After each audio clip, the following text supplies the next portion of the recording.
मसलुल्लज़ीन कफ़रू बिरब्बिहिम, मिसाल उन लोगों की कि जो अपने रब का कुफ्र करते हैं, अअमालुहुम, उनके अमाल जो हैं, करमादिन इश्तद्दत बिहिर्रीह, वो राख के ढेर की मानिंद है कि जिसे हवा उड़ा रही होती है, फी यौमिन आसिफ, आंधी के रोज, ला यक़दिरून मिम्मा कसबू अला शै, और वो उन अमाल में से किसी चीज के ऊपर कोई कुदरत नहीं रखेंगे। यानी अगर दुनिया में कोई उन्होंने अच्छे अमाल भी किए ना, क़यामत के दिन वो राख का ढेर साबित होंगे। क्यों? उन्होंने दुनिया में शिर्क किया हुआ है, तो शिर्क की वजह से नेक अमाल भी जीरो से मल्टीप्लाई हो गए। अगर कोई दुनिया में अल्लाह ताला का ही इनकार करता है या उसके साथ किसी को शरीक ठहराता है और उसने कोई नेकी के काम भी किए हुए हैं, तो दुनिया में उसे अजर मिलेगा, आखिरत में अल्लाह के हुजूर राख का ढेर है। सूरतुल फुरकान में तो यहां तक आया कि हम इनके अमाल की तरफ बढ़ेंगे क़यामत के दिन और इन्हें बिखरा हुआ गुबार कर देंगे। जैसे वो फुटबॉल को हीटर लगाई जाती है ना, और वो गया, इस तरीके से अल्लाह ताला फरमाया इनके अमाल को हम बर्बाद कर देंगे क़यामत वाले दिन। किसी अमल के ऊपर ये कुदरत नहीं पा सकेंगे कि अल्लाह के हुजूर उस अमल को पेश कर सके। वो दुनिया में उनको अजर मिल गया। और इसमें कोई काफिर नहीं, मुसलमानों का भी यही हाल है। जो सही मुस्लिम में हदीस है, रियाकारी करने वाले के लिए एक सखी को, एक शहीद को और एक कुरान के आलिम को बुलाया जाएगा। अल्लाह ताला तीनों को अपनी नेमतें गिनवाएगा।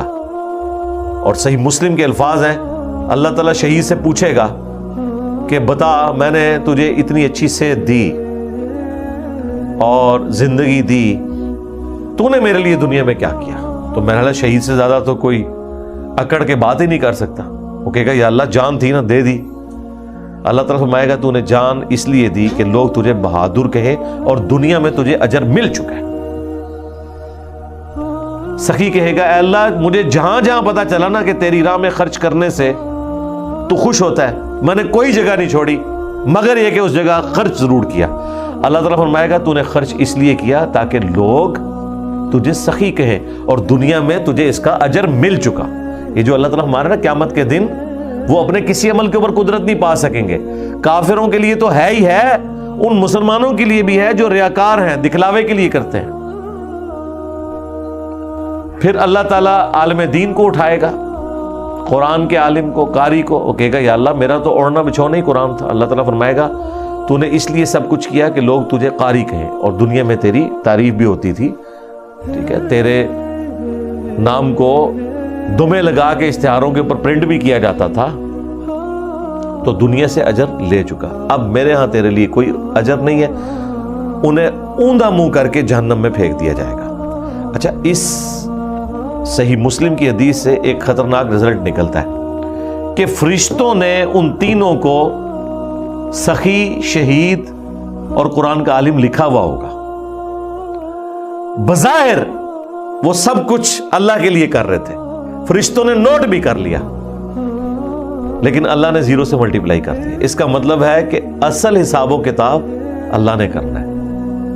ये जो हमारे नामा माल लिखे भी जा रहे हैं ना, ये एक जस्ट तसल्ली के लिए कि नामा माल नोट हो गए, वरना तो क़यामत दिन जब फरिश्ते पेश करते तो कहते हैं कि ये रियाकार है या अल्लाह, तो इसलिए जीरो से मल्टीप्लाई हो चुका है। नहीं, फरिश्तों ने लिखा हुआ है, अल्लाह ताला ने उसे जीरो से मल्टीप्लाई किया। तो अल्टीमेटली इंसान बज़ाहिर फरिश्तों को भी धोखा दे ले, अल्लाह को धोखा नहीं दे सकता। मुस्नद अहमद के अंदर हदीस मौजूद है, जिसने दिखलावे के लिए नमाज पढ़ी उसने शिर्क किया, जिसने दिखलावे के लिए रोजा रखा उसने शिर्क किया, जिसने दिखलावे के लिए सदका किया उसने शिर्क किया। मुझे बताएं इससे बड़ी क्या नेकी हो सकती है? नमाज, रोजा और सदका। कुरान में नमाज के बाद सबसे ज्यादा जिस चीज के ऊपर जोर है वो गरीबों के ऊपर सदका करना, इन्फाक फी सबीलिल्लाह। और ये शिर्क बन गया। क्यों? गैरुल्लाह की नीयत होगी उन्हें खुश करने के लिए। इसलिए इंसान को अपने अमाल के ऊपर गौर व तफक्कुर करते रहना चाहिए, कहीं इसमें रियाकारी की कोई मिलावट तो शामिल नहीं होगी। बार बार अपने आप को देखना चाहिए।